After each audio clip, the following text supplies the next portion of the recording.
Gibson Lzzy Hale Signature Explorerbird Review.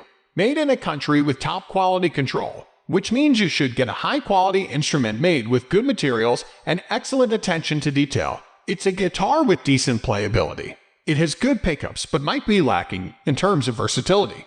It's a well-balanced guitar for playing solos and chords.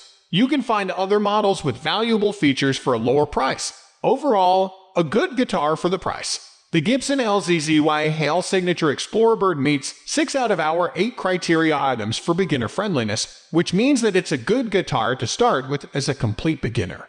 This takes into account the type of frets, scale length, note width, bridge type, fretboard radius, and neck profile to determine the easiest combination for new players to get used to.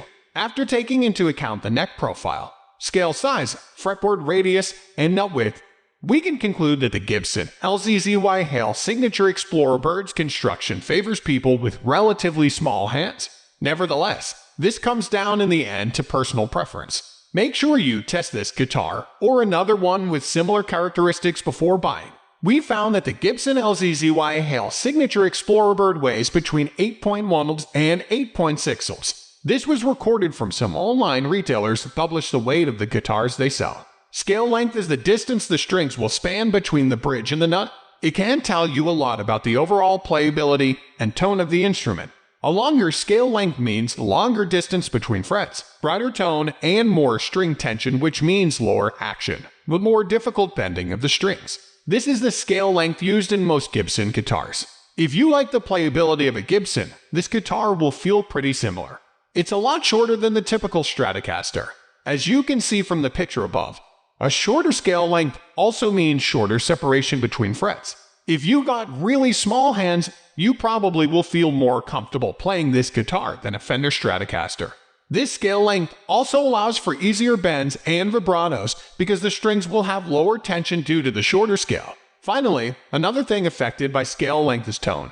A shorter scale will give less room for the harmonics, thus resulting in a warmer, more bassy tone. Still, remember that your string gauge plays an important part in all of this. A lighter gauge will make it easier to perform bends, vibratos, and will also give you a brighter tone.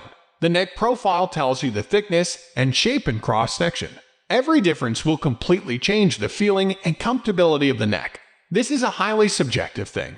But most players indeed prefer certain types of necks because they feel nice in most hands. These measurements were taken either from the official Gibson website, or, in case this information wasn't provided, by researching multiple online marketplaces and forums where owners of this model have posted their measurements.